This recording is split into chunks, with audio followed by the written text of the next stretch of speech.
तो देखो eye makeup done करने के बाद अब हम बात करेंगे स्किन की। स्किन का जैसे मैंने आपको बताया था कि फेयर स्किन को भी कुछ लोग डल एंड डार्क कर देते हैं, तो वो चीज़ हमने कैसे मेंटेन करनी है। एंड आज इन्होंने मुझे पहले ही ये डिमांड करी थी कि सर मुझे ना थोड़ा सा फेयर में ही दिखाना, मीन्स स्किन टोन से भी थोड़ा सा लाइट शेड में हम जा सकते हैं अगर आपका क्लाइंट आपको ऐसे बोलता है तो चलिए सबसे पहला स्टेप क्या रहेगा, हमें इनकी स्किन को थोड़ा सा ग्लोई इफेक्ट देना है। तो सबसे पहले जो मैं एप्लीकेशन यहाँ पे कर रहा हूँ वो प्राइमर की एप्लीकेशन कर रहा हूँ। ये फॉरएवर 52 का प्राइमर है। सो ये प्राइमर ऑल स्किन टाइप है, तो ये है ग्लो प्रेप प्राइम। तो इसको हमने ऐसे ओपन करना है, जो कि सबको पता है ओपन करके आपने बिल्कुल ही मिनिमल सा यूज़ करना है। और ये बहुत ज़्यादा ट्रेवल करता है, मुझे अपने हाथ को कंट्रोल करना पड़ेगा गिर जाता है। ठीक है, ये जेल बेस्ड है इसीलिए ये एकदम से फ्लो कर रहा था। तो जेल बेस्ड प्राइमर है, मैंने हाथ के ऊपर ही लिया था। अच्छे से फेस के ऊपर डैप डैप करके सेट कर देंगे पहले। तो इसको सेटल भी होने देंगे। तो इमीडिएटली बाद आपने कभी भी प्राइमर यूज़ करने के इमीडिएटली बाद कोई भी फाउंडेशन या कंसीलर नहीं अप्लाई करना है। तो अभी देखो इनकी स्किन के ऊपर भी हम करेक्शन करेंगे। तो ये कभी भी नहीं होता कि अगर स्किन फेयर है तो उसके ऊपर कोई करेक्शन की ज़रूरत नहीं होती, अगर पिगमेंटेशन नहीं है या डार्क सर्कल्स नहीं है। तो इनकी स्किन इवन है बट हम स्टिल करेक्शन करेंगे। रीज़न यही है कि हमें इनकी स्किन को डल नहीं दिखाना। तो आज मैं आपको यही चीज़ सिखा रहा हूँ। उन लोगों के लिए ये वाला वीडियो या ये मेकअप ट्यूटोरियल बहुत ही ज़्यादा यूज़फुल रहेगा जिन लोगों की स्किन आफ्टर मेकअप डल हो जाती है। तो बस आपने करना क्या है, सिर्फ इसको ध्यान से देखते जाओ। सो एप्लीकेशन कहाँ कहाँ करनी है हमें, ऑरेंज कलर की ऑलमोस्ट उस एरिया पे जो हमारे हमेशा हाईलाइट पॉइंट्स रहते हैं। जैसे देखो हाईलाइट्स पॉइंट्स जो हैं, फोरहेड है, देन अंडर द आईज है, अराउंड द लिप्स और ये चिन एरिया। साथ के साथ मैंने इस एरिया को भी कवर किया है। रीज़न क्या है कि हम फेस को तो एकदम से जगमगा देते हैं, करेक्शंस कर ली, सब कुछ कर लिया, बट ये पोर्शन जो नेक का है वो डल दिखता है।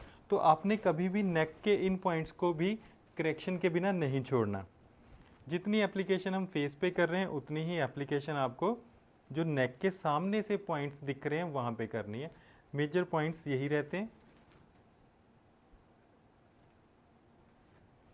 एंड दिस एरिया, और इसके साथ ये ज़रूरी नहीं कि आपने भी ऐसे ही लाइंस करनी है जैसे मैंने यहाँ पे क्रिएट किया। आप किसी भी वे में एप्लीकेशन कर सकते हो, बट हाँ एप्लीकेशन एंड क्वांटिटी जो है वो आपने ध्यान में रखनी है। नोज़ को सिर्फ मैंने हाईलाइट ही किया है। अब बस इसको अच्छे से ब्लेंड करना है स्किन के अंदर, अच्छे से ये सेट हो जाए। क्योंकि मैंने ऑरेंज करेक्टर के साथ मैंने फेयर कंसीलर यूज़ किया है फेस को करेक्शन करने के लिए। ये एकदम से ऑरेंज सा इफेक्ट नहीं देगा, आपको दिखना। और अगर इस टेक्निक के साथ आप मेकअप करोगे, आप किसी भी स्किन टोन के ऊपर काम कर रहे हो, मेकअप आपका कभी भी डल नहीं दिखेगा। ये देखो जो अंडर आई मैंने एक्स्ट्रा काजल एप्लीकेशन की थी उसको मैंने कंसील कर दिया। ऐसे क्या होगा कि काजल एकदम से नेचुरल नेचुरल सा दिखेगा, बाद में हम उसको सिर्फ डिफाइन करेंगे। सो यहाँ पे जैसे आप देख रहे हो मैंने इनकी फेस के ऊपर कलर करेक्शन कर ली। कलर करेक्शन करने के बाद अब मुझे इनके लिए फाउंडेशन वो चाहिए जो एलिमिनेटिंग भी हो, हाइड्रेशन भी दे, और साथ के साथ वो क्या करेगा, ग्लोइंग इफेक्ट मेंटेन भी करेगा स्किन के लिए। तो यहाँ पे जो मैं यूज़ करूँगा अभी वो मैं किको मिलानो का full coverage 2-in-1 foundation use कर रहा हूँ। 2-in-1 का मतलब क्या है कि इसके अंदर आप फाउंडेशन प्लस कंसीलर दोनों ही है, मतलब आप डायरेक्टली इसको यूज़ कर सकते हो। मगर मैं ये रेकमेंड करूँगा कि आप कंसीलिंग करके ही इसको यूज़ करो, जो टेक्निक मैंने आज आपको यहाँ पे बताई है। तो ये फेयर स्किन के लिए बेस्ट शेड है।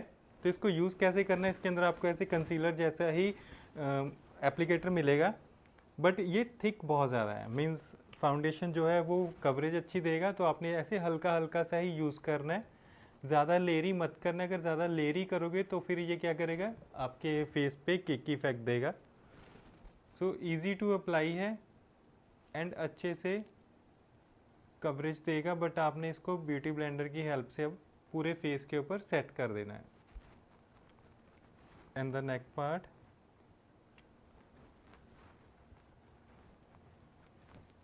बस इस फाउंडेशन की एक ही डिसएडवांटेज है, वो ये है कि इसके साथ आपको पंप नहीं मिलता और आपको ये ऐसे ही लगाना पड़ेगा। अदरवाइज बाकी सब कुछ परफेक्ट है। एंड अब हम क्या करेंगे, ऐसे बड़े ब्रश के साथ डैब डैब करके सेट कर देंगे। अब देखना जितना सा मैंने फाउंडेशन लगाया है पूरे फेस को अच्छे से कंसील कर देगा, कवरेज अच्छी देगा। And this foundation is good for dry skin as well. जिनकी स्किन बहुत ज़्यादा ड्राई रहती है उन लोगों के लिए ये फाउंडेशन बहुत अच्छा है। और ये जो मैंने शेड इनके लिए यूज़ किया है, ये शेड बिल्कुल भी येलो इफेक्ट नहीं देगा। मतलब जैसे होता है ना कि वार्म टोन है तो वो थोड़ा सा येलो इफेक्ट देगा, इसके साथ आपको बिल्कुल भी येलो इफेक्ट नहीं मिलेगा। आप देखो कितना अच्छा सा फेयरनेस इफेक्ट आया है, और हल्का सा पिंक पिंक भी है। क्योंकि मुझे देखो, अगर हम किसी को फेयर दिखाते हैं तो उसमें हमें क्या करना है कि पिंक टोन्स को, पिंक पिगमेंट को मेंटेन करना होता है। तो पिंक डजंट मीन कि वो एकदम से पिंक दिखेगा। अब कुछ लोगों का ये होता है कि अच्छा पिंक का मतलब ये होगा कि शायद वो फाउंडेशन पिंक सा ही लगेगा, तो ऐसा नहीं होता। ये सिर्फ एक रिफ्लेक्शन देगा। एंड ये स्किन करेक्शन के लिए भी काम आते हैं ऐसे कंसीलर्स और फाउंडेशंस, जब हमें किसी की स्किन को अच्छे से करेक्ट करना होता है या फिर हमें टोन्स को चेंज करना होता है। फाउंडेशन ब्लेंडिंग करने के बाद, अच्छे सेटल करने के बाद, now is the blusher part. तो ये जो मैंने ब्लशर यूज़ किया है ये बहुत ही ज़्यादा इंटेंस है, बहुत हल्का सा ही मैंने टिंट लिया है। आप देखना इतने से ही काफ़ी ज़्यादा अच्छा इफेक्ट मिलेगा। बस सॉफ्टली आपने डैब डैब डैब डैब करना है और धीरे धीरे इसको इस तरफ लिफ्ट करना है। एंड दूसरी साइड पे भी सेम।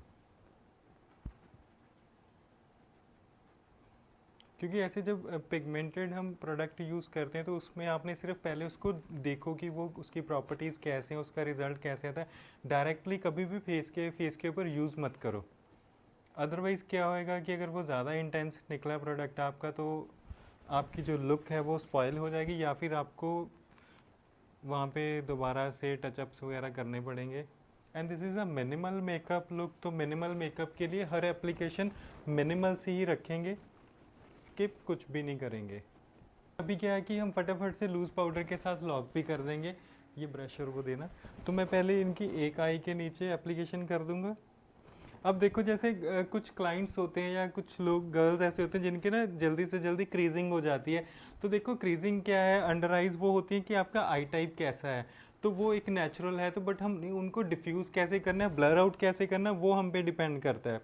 सो आपने ऐसे एप्लीकेशन करने से पहले लूज़ पाउडर की आपने अच्छे से सेट कर देना अंडर आइज को, और फिर एक साइड पे एप्लीकेशन करने के बाद, सेटिंग करने के बाद आपने पाउडर एप्लीकेशन करनी है लाइक दिस। आप ब्रश भी यूज़ कर सकते हो, आप पाउडर पफ भी यूज़ कर सकते हो। मैं मोस्टली ब्रशेस के साथ ज़्यादा कंफर्टेबल हूँ। ऐसे ही दूसरी साइड करेंगे। ठीक है, दोनों तरफ सेटिंग करने के बाद उसके बाद अब क्या करेंगे, हम इनकी आइज़ क्लोज कर देंगे। देखो लूज़ पाउडर काफ़ी लाइट वेट होता है। आप देख रहे होगे कि कैसे ये उड़ रहा है। आप आइज़ बंद कर लो।